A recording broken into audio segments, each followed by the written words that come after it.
now it did work. Y'all know I What's get that? excited. I hit the go live button, but sometimes I have to hit it like 3 times for it to work. But now it's working.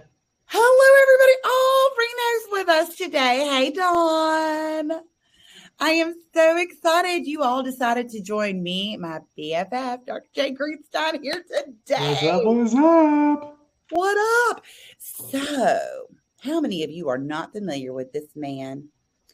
He is, as we like to call, as Brad likes to call him, he's the poodle doc of talk.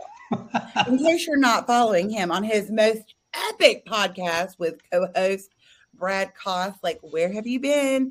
It's Tech Talk. Like, seriously, I'm not saying it's going to be epic, but their best episode comes out at Christmas, in case you were wondering. I can't tell That's you. because you're on it. It's not just me. It's That's Cindy just you. Howard. That's right. You and Cindy. That's right. And I'm saying this publicly, so Jay and Brad cannot change their minds. Anyway, welcome to the webinar series. I am so glad that you decided to spend your hour today with me and Dr. J. So what do you need to know about Dr. J? Well, he's the CEO of Cousinabate, which is this really awesome app for your practices. If you have not checked this out, seriously, people, you all have a smartphone. You've all downloaded apps. And if you're like me, you have the max amount of space on that smartphone so you can download all the apps. Why would you not have one for your practice when you have one for everything else?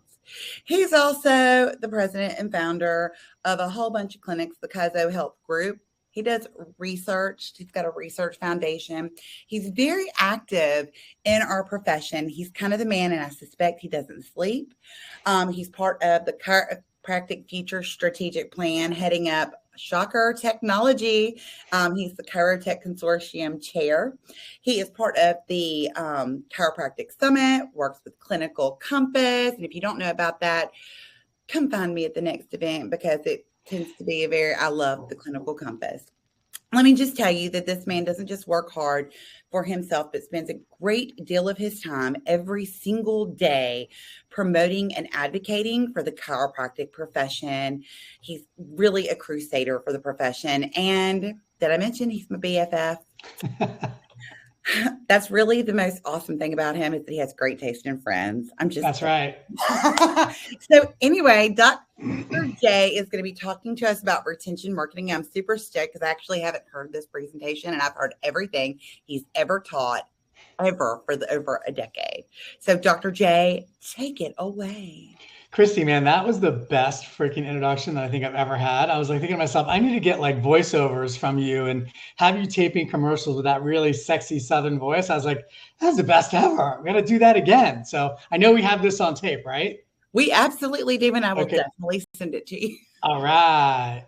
Well, guys, thank you so much for having me, and Christy and the rest of the Choose the family. Thank you guys for allowing me to present today. I'm really excited. This is a relatively new presentation. I've done it a few times and it's a lot of fun. So let's just get started. So today's topic of conversation is, what's your story? The keys to retention marketing.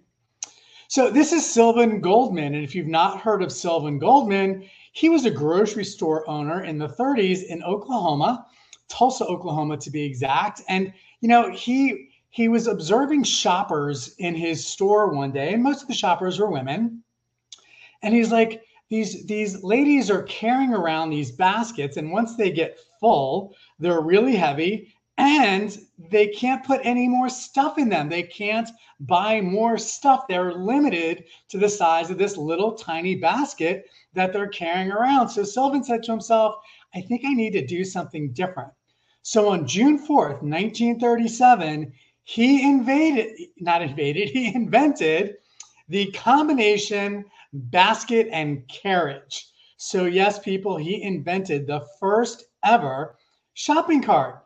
And so, you know, he thought, this is gold. By the way, it's a little bit of a dad joke because his name is Goldman, right? So this is gold. He's super excited. He's like, this is going to transform shopping forever, but not so fast, my friend. Speaking of my friend Lee Corso here, not so fast, my friend, because women didn't like the idea because it made them feel like they were pushing around a baby carriage, right? It's something they were doing all day long, every day. And men didn't like using it because it made them feel like they were women pushing around a shopping cart. So what was he going to do? What was Sylvan Goldman going to do?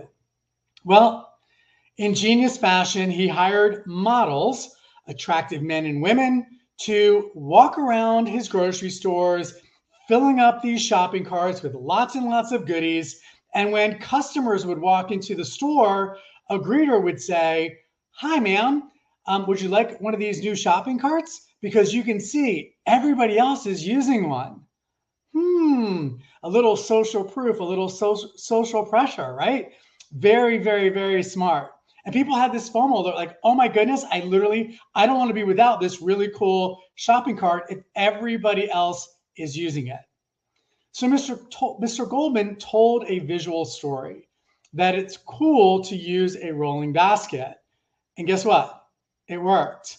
And now shopping has never been without a shopping cart, a combination basket and carriage. Now, what's really great about Mr. Goldman is that he accumulated a significant amount of wealth in his life.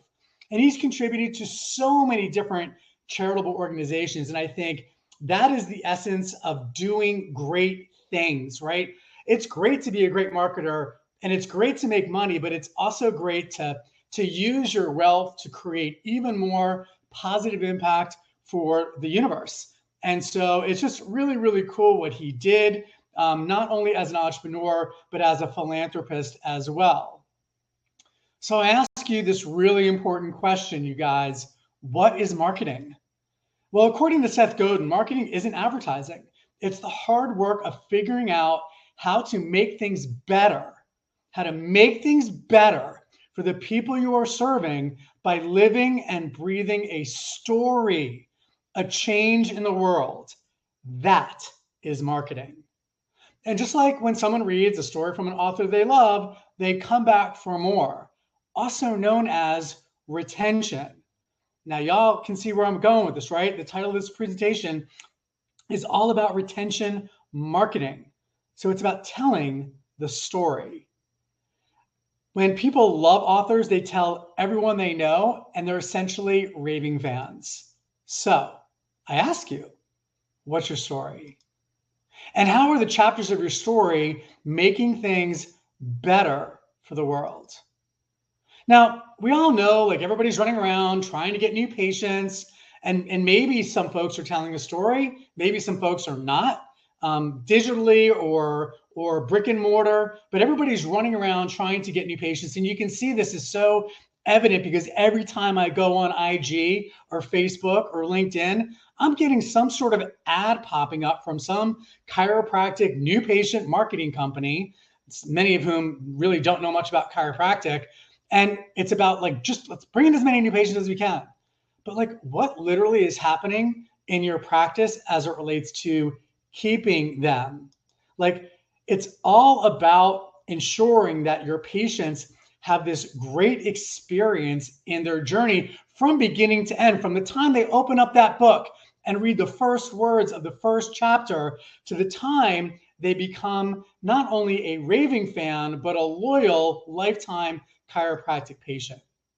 So let's explore a possible bestseller. Every best-selling book needs a catchy title. So what shall we title the book? I wonder if Christy has any ideas. Christy, you got any ideas for the title of the book? Are you there? Okay, so she doesn't have any ideas, or maybe she's texting her friends, I don't know. But what should we title the book? Well, I have an idea. How about we title the book BDSM? Yeah, BDSM. The 4 Dirty Secrets to Retention Marketing. BDSM, right? Like, that's pretty catchy.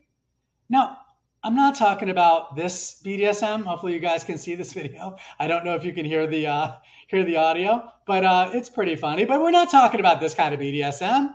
But we're talking about build your great story and they will come. Dominate. See how I did that, people? Dominate, get it? Dominate the remarkable customer experience. Survey your patients regularly and modernize the practice with innovative technology. Build, dominate, survey, modernize. So, chapter 1, the sexy six. Let's talk about building your great story. Now, sharing your practices, journey, and successes literally is your story. So what is your story?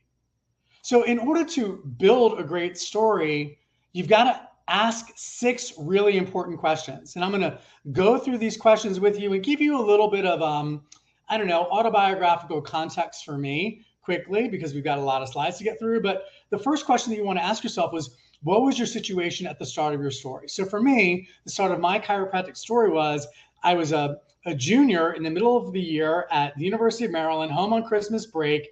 My majors at that time, I was a double major now. I majored in partying and girls. It was a very, very challenging major, fun major, right? But I had no idea what I was going to do with my life. And my mother said to me, hey, you know what? I think you should come and talk to my chiropractor. This might be something that you want to do with the rest of your life. So I went and I met Dr. Jim Flood. He sat down with me. He said 3 really important things to me. You know, chiropractic is an amazing profession. You help a lot of people, you make a nice living, and you work for yourself. I knew that I was not employable.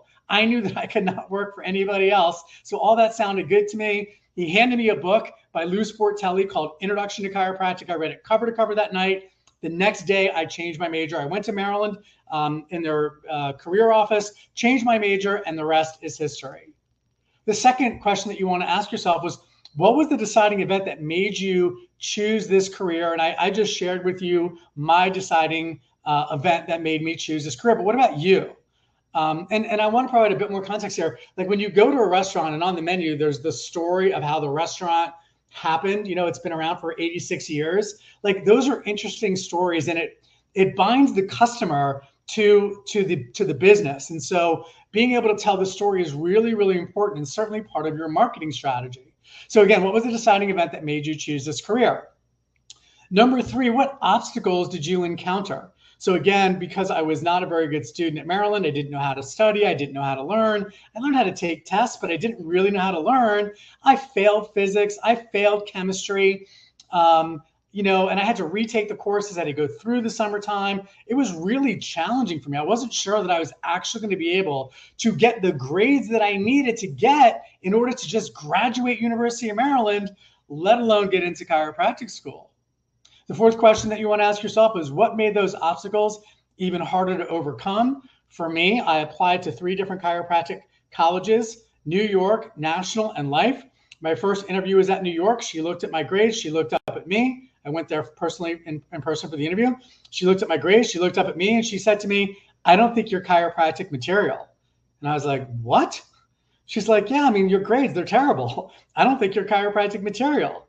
So long story short, I didn't get into New York. Went out to National, had another interview, ended up getting in there, decided to go there. But I'm telling this short story very quickly. But, you know, this was a really challenging time for me. My grades weren't good. That was hard enough. Now I was concerned I wasn't going to get into chiropractic school. Even if I got into chiropractic school, I wasn't exactly sure that I was going to actually be able to graduate because, again, I really didn't know how to learn. I had never learned how to learn through school.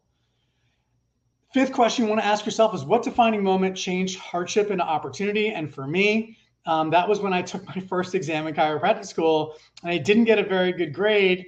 And, you know, oops, sorry about that. Let me go back. I didn't get a very good grade. And I looked at one of my friends. He got a very good grade, smart guy, but I didn't think he was any smarter than I was. And I knew at that point in my life, if I was going to make this my career, that I had to learn how to learn. I had to change from learning how to take tests to learning how to learn. And like literally, that was one of the biggest defining moments of my life. So that was one of the defining moments that changed hardship into opportunity, because once I knew how to learn, my life changed forever. And then lastly, what is the outcome? What is the current state? What is this hero's journey that you've been on that's gotten you to this place that you want to tell everybody about it, everybody in your community, all of your patients about this journey that you've been on in making chiropractic a critical part of your life and why you do it? And so, you know, the current outcome for me is I've got a very rich life. I mean, I work really hard, of course, but I have this really rich life. And through the hard work that I've done, I've built really strong relationships, which is like really the meaning behind the work. It's the ability to help people in the practice. It's the ability to help people with our technology, the company. It's the ability to work with people like Christy and others who are on this call, who are doing so much advocacy work to move the chiropractic profession forward. So all these things and experiences that I had, these hard times and trials and tribulations, prepared me for this moment right now, where I'm here sharing my story with you. Get it? Story. I'm sharing my story with you so that we can go on this journey together.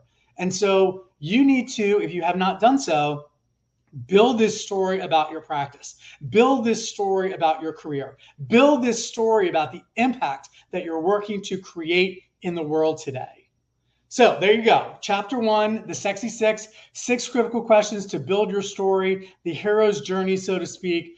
Build your great story and they will come. Chapter 2, kitten fishing kills. Dominate patient experiences to match your appearances. So your patient experience is your story. Dominate patient experience. So this is Joe and this is Heather, and they're chatting it up online. They met each other online and they're chatting it up and they're having a really good time connecting with one another. And, they've got all kinds of flirting going on and, really fun stuff. And then at one point they agree, like, let's meet. They're excited. Let's meet. So Joe is really excited. He says, we're going to meet at this coffee shop. And Heather's really excited. She can't wait. And when they get there, well, Joe is actually Urkel. And Heather turns out to be, Ms. Jenner. And it's not the same person. Now, I know in the real world, this is called catfishing. And I just presented this at FCA a couple of weeks ago. And my team had, my audience had a good laugh about this. But kitten fishing is a little smaller version of that, right? But nobody likes to think they're going to be getting one thing. And all of a sudden, you're getting Urkel or Caitlyn Jenner. Like that's not what you want. So if it was you having these experiences, whether it's a date or whether it's going into a healthcare provider's office or a restaurant or whatever, if it was you, how would you feel? Like, actually, how would you feel? If your patient experience story doesn't match your new patient acquisition story, you've got trouble in paradise. So if you're putting all of this content out there around what the experience is going to be like and your patients come in, it doesn't match that, then there's going to be problems for you in building your brand. It's like, oh, come in for this $27 special and we're going to do all these things for you. And then the next thing you know, the provider's like trying to get as much money and as many visits out of the patient as possible. Sorry, like that's just not okay. Like, at least not in my world. And so the public is expecting, when they see something online, to have an experience that matches what they're seeing. And so we have to make sure that happens, because guess what? As cute as this little kitten is, kitten fishing will kill your brand. So this is my really good friend, Joey Coleman. Many of you know Joey. He's a world-class speaker. He's a best-selling author, and he wrote the book, Never Lose a Customer Again. And, I've known Joey for a really, really long time. I've seen him speak many times. He's actually come into my companies and spoken to my entire team and done workshops. And Joey's book is really about intentionally creating a specific patient or customer experience, because he knows from his research that 20 to 70% of businesses lose their customers in the first 100 days. And you guys may not realize this, but Optum Health, which is that thing that exists out there, I'll try and keep it not too negative, but they're a subsidiary of United Healthcare, and they're actually very, very good at data and analytics. Not good to the chiropractic profession, but they are great at data. And one thing that we learned from their data is that the mode of chiropractic visits, the mode, meaning the most frequent number of visits in chiropractic offices across the entire country, is 1. You heard me. That's the mode. The most common number of visits for an episode. Episode is defined as 60 days no claims data, then claims data, then 60 days no claims data. The mode of the number of chiropractic visits in an office is 1 per episode. So we know that, providers, chiropractors are losing patients within the first 100 days, as are all businesses. This is not news. And so Joey says, to never lose a customer again, you must meet your customers where they are on their emotional journey. And he built out 8 phases of the customer journey. Now, what I'm going to do is I'm going to share with you the things that we've done in the 8 stages of our patient journey. And so the first phase is assess. The customer's deciding if they want to do business with us. And so we meet people where they are. So we are out there on social media. We are creating tons and tons of content and releasing it every single day. We've got close to 13,000 followers on Insta, and that's growing rapidly. And we also built technology, which I'll get into a little bit later, but we built our own custom mobile app for our practice, and people can actually take an assessment. Like, this is the assess phase.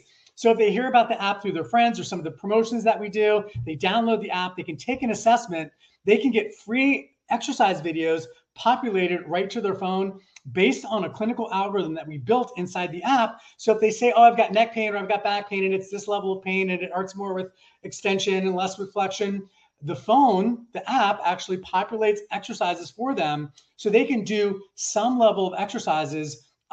First, it's building trust, it's building engagement, and it also prompts them to schedule an appointment in our office, because ultimately we know that we can do the best work with a combination of digital health as well as brick and mortar health. Again, they can schedule an appointment right from the app. The next phase of the customer journey is admit. The customer admits they have a problem and we can solve it.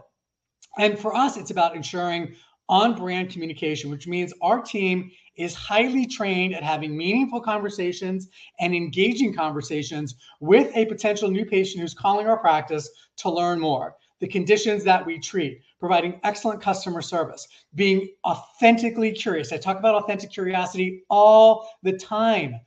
We want to be authentically curious so we know how to meet the needs of the patient. So it's ensuring this on-brand communication that aligns with our mission statement and our core values. The next phase is affirm. Once we've had that connection with us, whether it's digitally through our app or whether it's a phone call, it's about quickly affirming to the buyer that, they want to do business with us. Like, they understand, yeah, I am affirming this is the right place for me. And the way that we help support that decision is immediate communication after that new patient has been scheduled that orients and onboards the patient to the practice. We've got a new patient video. We've got some text. We help them get all their paperwork in order. And it's not really paperwork because some of it's paperwork sometimes, if they don't use a computer or want to use the phone, but they can go into the online patient portal. They can fill out all their history information so that they're ready to go once the doctor is ready to see them when they get there for their new patient visit. They know how to download the free app. So we're orienting them already to the practice. They're getting it. They know what the doctor looks like. They know what the clinic looks like. We're giving them this digital experience before they ever come into the office. Now, the next phase is activate. The customer and the organization begins a relationship in a really meaningful way. And this is all about, again, the new patient experience. One of the most important things related to the new patient experience, once we've done a thorough history, once we've done a thorough exam, is giving an evidence-based report of findings. Now, we use the clinical literature, the clinical practice guidelines. Again, Christy mentioned clinicalcompass.org. If you don't know what that is, write that down, clinicalcompass.org.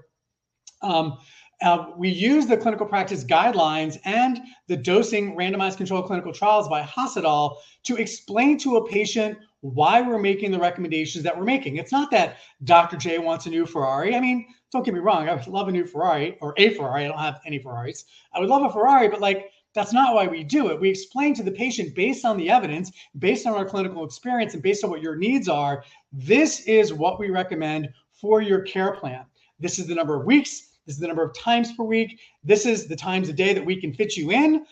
This is how we're going to treat you for your condition. Now, we talked to them about what slows recovery time, again, based on the evidence. So they understand that they're playing a more active role in their care plan.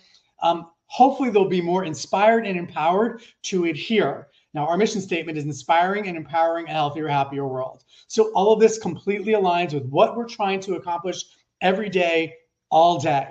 By the way, if you want a copy of the report of findings, you can scan this QR code.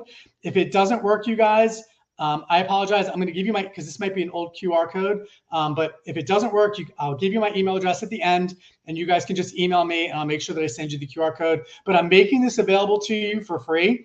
You can have this report of findings sheet. Plus, I have a training video online for this, so that you understand how this how this came to be and how you talk to patients about giving them an evidence-based report of findings.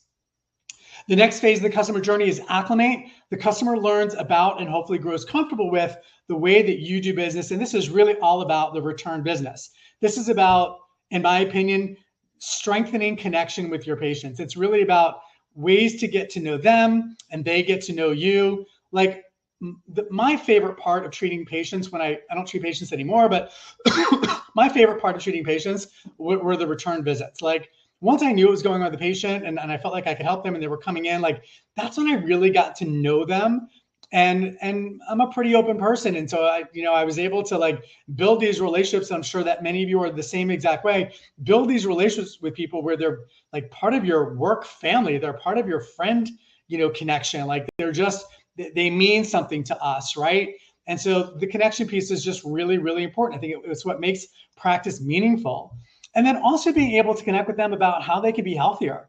We as chiropractors have the opportunity to be the world's leader in natural, holistic, evidence-based healthcare. I truly believe that because we have knowledge around exercise and nutrition and weight loss and how to sleep better and ergonomics and activities of daily living and having a positive mindset. Like all of these things we can contribute to the patient's healthcare and get them away from drugs, injections, surgery. Like this is our opportunity to literally have them rethink healthcare. We have to do that for our patients because they are inundated with all of the medical nonsense and it's literally killing our country. So this is our opportunity, people, to really build trust and connection and help educate them about what true, natural, evidence-based healthcare is. Now, another thing that we do in our practice through our technology is that we have gamification. We actually have like a frequent flyer program for our practice members. So we have a rewards program. So every time they come in, they scan a QR code. Once they reach a certain number of points, a milestone, they get an OIG compliant reward. You can give patients gifts, $15 or less at any given moment and no more than $75 a year. So we make it fun for our patients. Like they get to hit a gong, everybody celebrates, and they get this thing, this little gift. It could be a water bottle or a stop pain clinical bottle or an exercise band. They get to choose what they want. What we've actually found from our research now is that they want gift cards, which is kind of funny. It's like, show me the money. But nonetheless, they pick a prize and it's engaging. It's fun. Let me ask you guys a question. Like, how many healthcare providers do you know of that have their own app, that have a rewards program where people can earn free stuff? They can earn gifts. And I would argue that I've never been to a healthcare provider that does that. So we wanted to build that with our practice because the essence of competitive strategy is differentiation. So our goal is to differentiate ourselves from any other experience in healthcare that our patients are having. Accomplish is the next phase. The customer achieves the goal they were seeking when they decided to do business with us. And then that's really the doctor discharge visit, right? Again, we let them hit this little gong inside the practice. We celebrate the accomplishment and they have this community around them that they feel like is really supporting them. Some of the people they've seen over and over and over again, they've met them at our clinics. Some people they may have never met before, but imagine our new patient that sees a doctor discharge, they're hitting a gong and everybody's stopping and clapping for them. It's like, wow, like this is remarkable. This place is like so cool. Maybe a little cuckoo, maybe a little crazy, maybe taking after the owner a little bit, maybe a bit out there, but it's fun and it's community and it's meaning. We're celebrating people's good health. And so that's the accomplish phase. The next phase is adopt. The customer takes charge of the relationship, leading the charge on strengthening and deepening the bond. And this is where we use a lot of social proof strategies. Like, as I told you earlier, like we have a lot of content online that we've created. It's because we've got these brand ambassadors that are willing to like have us tape them so we can share their treatment with the rest of the world, so we can influence people to make the right decisions about their healthcare. Don't go to the PCP for drugs. Come to the chiropractor for natural, holistic, evidence-based healthcare. And then lastly, advocate. The customer becomes a raving fan, zealous promoter, and eager referral engine all in one. And I know we all have these people. And the question that I have for you guys is, do you have advocates and raving fans because you've been intentional about it, like building out a customer experience strategy, or has it just happened organically? there is no wrong answer to this. And if it's happened organically and you provide a little bit more intention around it, think about what that will do for your practice, right? You're telling a completely different story, a story at a higher level, a story at a higher level of intention, and a story that will drive greater results for your practice. And again, for us, of course, I'm biased, right? Like I build technology for a living, and I have very strong opinions about the importance of technology in the future of chiropractic, and really in the present of chiropractic, and definitely in the future of chiropractic. And it's like, how can we leverage strategies to meet patients where they are? So if somebody wants to refer a friend, sure, they could hand out a business card, but I'm going to tell you, my belief is that those days are over. It's like if you give somebody an exercise sheet with sets and reps written on it, like you're 20 years behind the times. So let's meet them where they are. So what we did is we built in a referral tile so that they can refer a friend just with the click of a thumb. They can refer by text, email, and even Facebook, Instagram, Twitter, LinkedIn. They can use their network, their channel to help promote our practice and get their friend or family member into the practice. So there's certainly offline strategies, which are really important, but there's also digital strategies, which is where the universe is going. Okay, so again, chapter 2, kitten fishing kills, dominate patient experiences to match your appearances. Okay, chapter 3, the Google Net. Survey your patients feverishly. So we all want happy raving fan patients, but there is a difference between patient satisfaction and patient loyalty. Fred Reichhold wrote the book, The Loyalty Effect, and he found in his research that there was one question that you could ask a customer to identify if they were loyal or not. And this is the question, guys. On a scale from 0 to 10, how likely are you to refer a friend or family member to our practice? Anybody who gives you a 0 through 6 hates you. They don't like you, and they're going to tell 20 people that they hate you. 7 and 8s are satisfied. Maybe they'll come back. Maybe they'll go to the chiro down the street. Maybe they'll go to the physical therapist. Maybe they'll go to the massage therapist. They're passive. But 9s and 10s are promoters. So the net promoter score, which is the mathematical equation to this question, is the percentage of people that give you 9s and 10s minus the percentage of people that give you 0 through 6s. So that's all it is. So you're looking to see what percentage of your patients are truly promoters and raving fans. Now, healthcare, kind of middle of the road as it relates to NPS scores, anywhere between like 20 and 60. Anything that's 50 or above is considered good. But if you're 80 or above, you're considered world class. I know that chiropractors who measure their net promoter score usually are in the 80 to 90 range.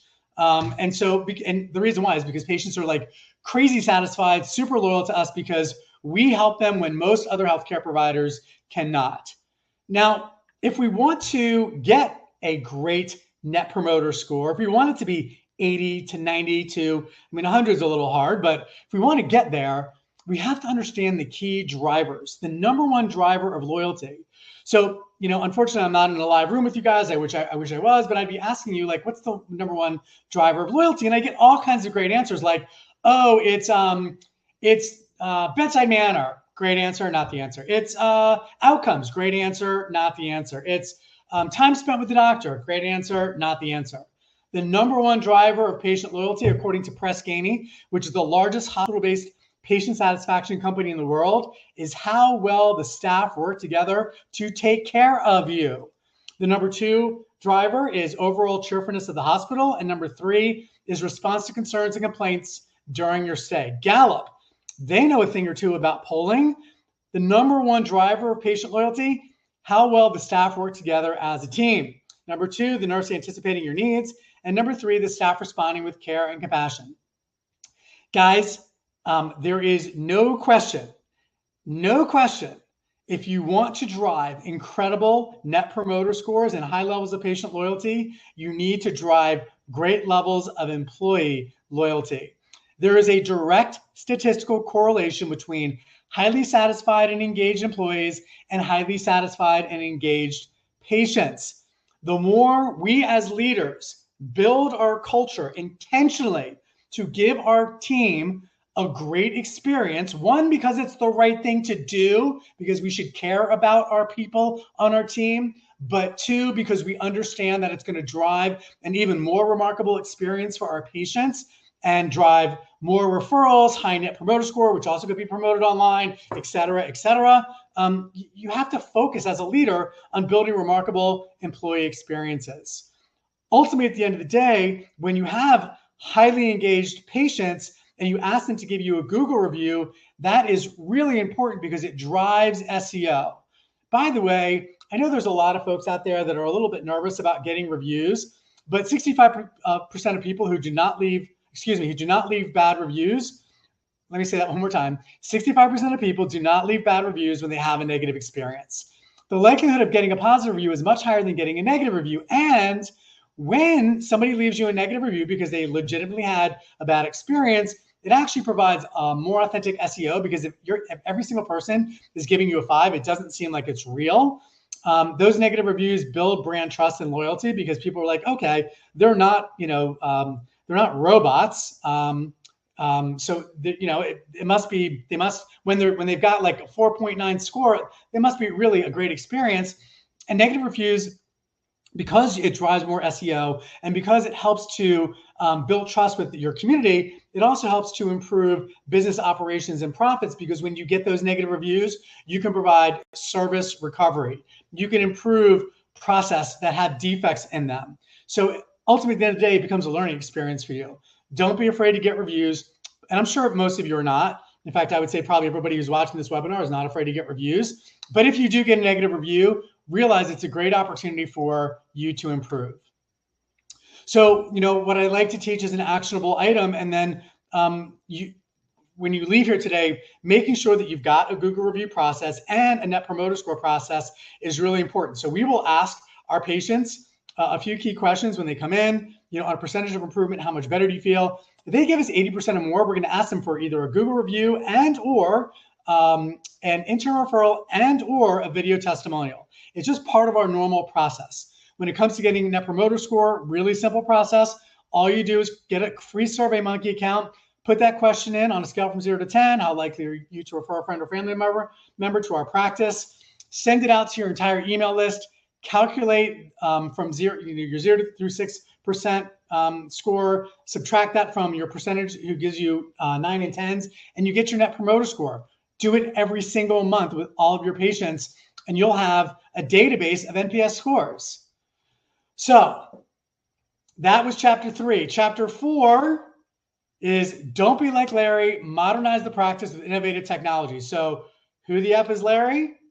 Well, hold on. I'm going to put this on pause. Christy, can you put on the video? Are you there? Bueller. I don't know if you guys are going to be able to hear this or not, but I'm going to play it anyway. Oh, hopefully you guys can see this. I call it the wheel. I don't think so. This is a miss. Rosajames, behold! It's a fork! I got 10 forks right here, baby! A toilet? We're not animals. We go outside like humans. Hancock! No king! The people shall have the right to vote. Even the stupid ones? Yeah!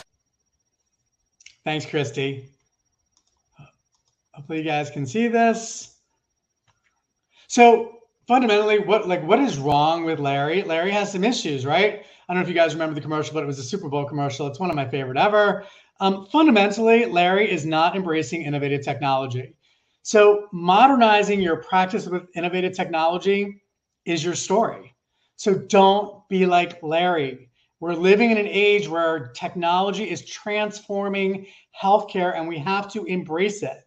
So for us, we're looking at data all of the time. And several years ago, we looked at the number of doctor discharges versus the number of self-discharges. And what's really interesting for me, guys, is, I do a lot of speaking and I do consulting. And when I'm meeting a practice owner for the first time, I'll ask some very important questions like, do you track your patient visit average? Do you track the percentage of doctor discharges versus self-discharges? And too often the answer to both those questions are no. And then I'm like, well, why do you think there are so many chiropractic marketing firms out there who are promoting new patient acquisition. It's because you don't know where your patients are going. You don't know where you stand with discharges. You don't know where you stand with PVA. When I say you, I'm not saying you in particular, but the chiropractors that are not tracking this data, they don't know where they stand. And I'm like, no wonder you need new patients all the time, because you don't know how many patients are slipping through the cracks that you're losing. And so, like, if there's one action item in this section that I want you to start doing is track your patient visit average. Simply calculated, it's the number of total visits divided by the total number of new patients every single month. There's multiple ways that you can do it, but that's the simplest. Doctor discharges versus self-discharges. Every single discharge should be identified in your practice. So when they discharge, is it a doctor or a self-discharge? We can do it in our EHR, Genesis. We can track this information. This is what it looks like on a report. But even if you have to do it on a spreadsheet, track that data every single month. Because we know that the number one reason why people self-discharge is because what? They feel better. Now, that's great. We're happy they feel better, but are they functionally better? And the answer is most likely no. My biggest fear is that patients say they feel better, and then 3 weeks, 3 months, 3 years later, they wake up and they've got the same problem that returned. Then they have conversations like this. My back hurts. Should I go see your chiropractor? And the person who was not an adherent patient says, no, my chiropractor didn't really help me. My pain came back within a few months, weeks, whatever. And so we know from the scientific, yeah. I need you to reshare your screen. Oh, okay. How do I do that? Minimize your PowerPoint. Sorry, guys. I don't know what happened, but my audio disconnected. So, okay, no worries. Share my screen.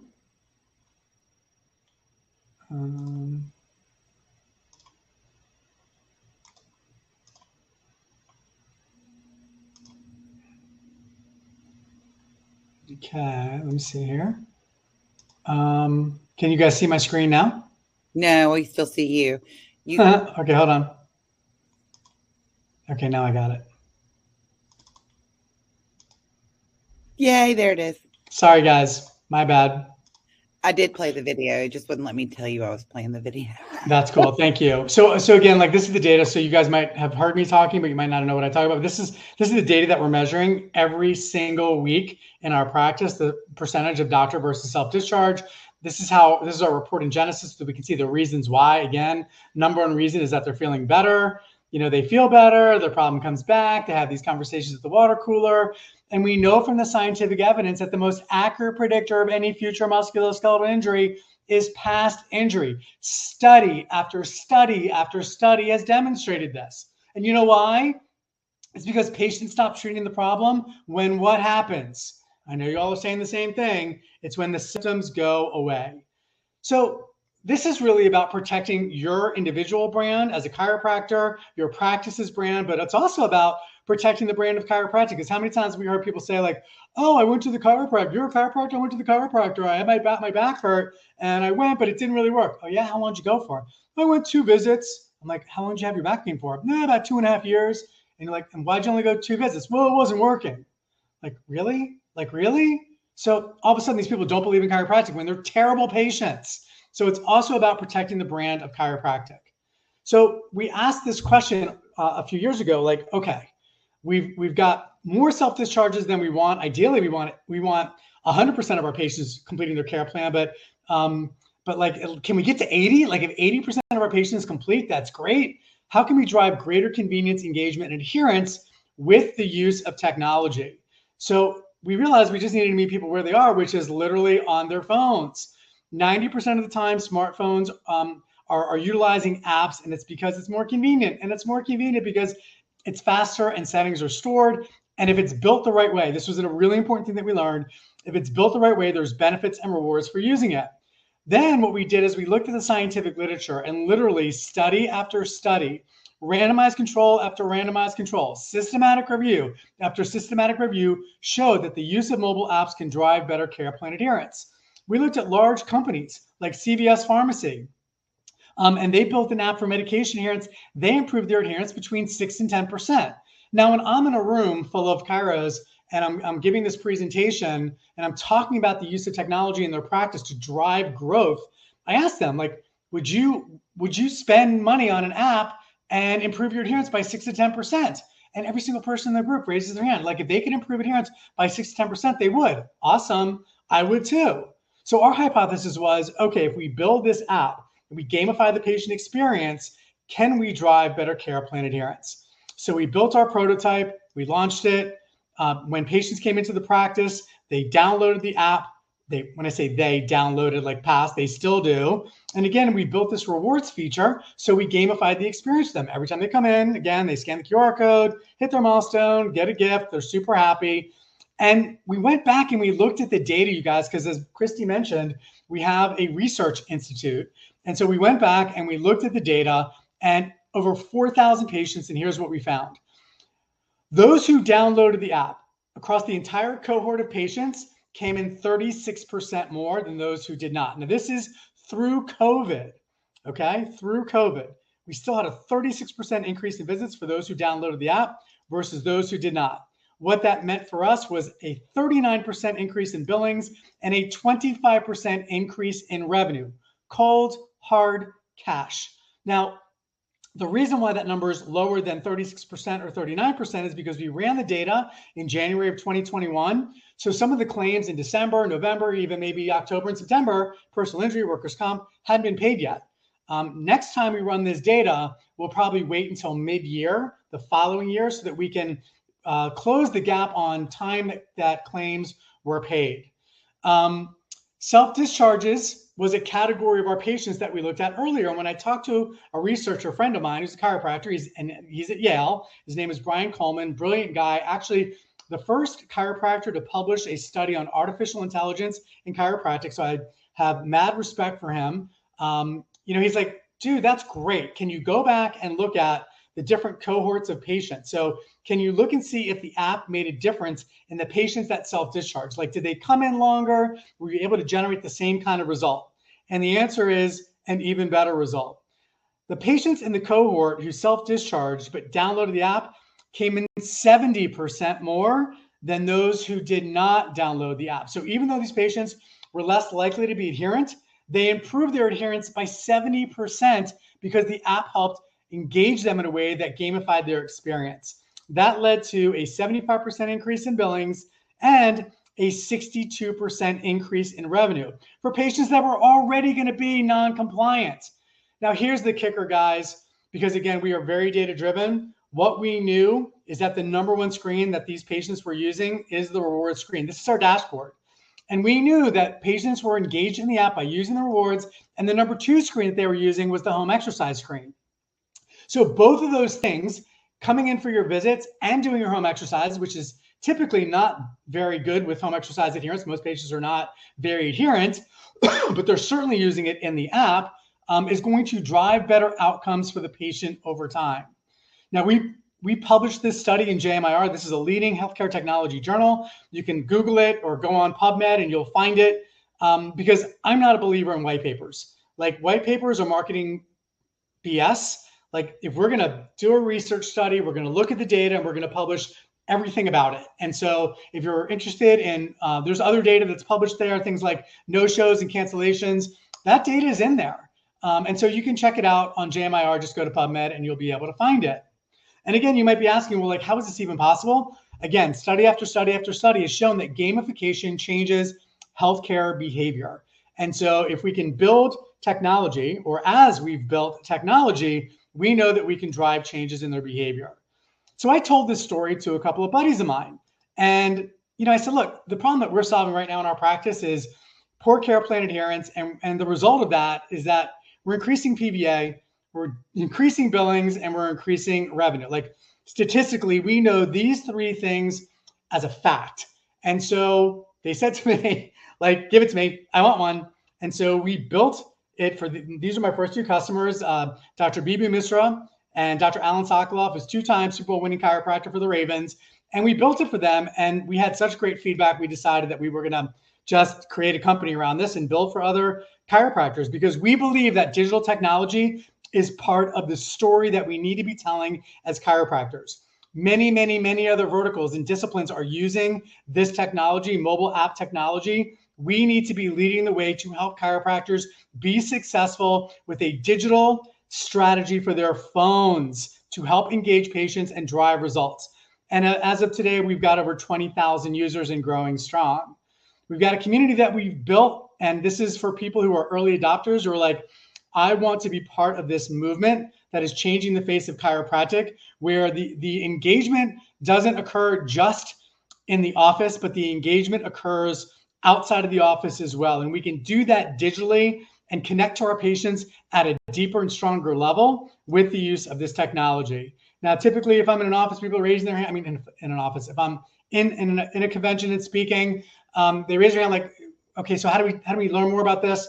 I quickly created a QR code. You can just, click on the QR code. It goes to a link where you can schedule a demo. Basically, what we do is we do a practice assessment with you. We learn more about your practice, your pain points, and then we walk you through what the components of the app are, the digital footprint, the different styles that we have, how we can build something specific to your brand. So, Chapter 4, don't be like Larry, modernize the practice with innovative technology. So in conclusion, guys, what's your story? The sexy sticks, build a great story, kitten fishing kills, dominate the patient experience, the GoogleNet, survey your patients feverishly, and 4, don't be like Larry, modernize your practice with innovative technology. So there you have it, you guys. We've made this book, BDSM, the 4 dirty secrets of retention marketing. Guys, if you want to connect with me, or if that initial QR code for the reported findings sheet didn't work, that's my email. Feel free to reach out to me. If I can help you with any questions that you have, about your practice, or about the use of digital technology for your practice, or about patient experience, or about employee engagement, feel free to reach out and ask, because I'm here to help you and help the profession.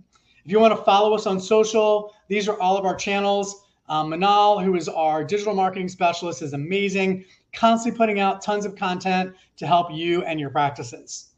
All right, well, that is the end of my slideshow. I just want to know if you guys have any questions for me.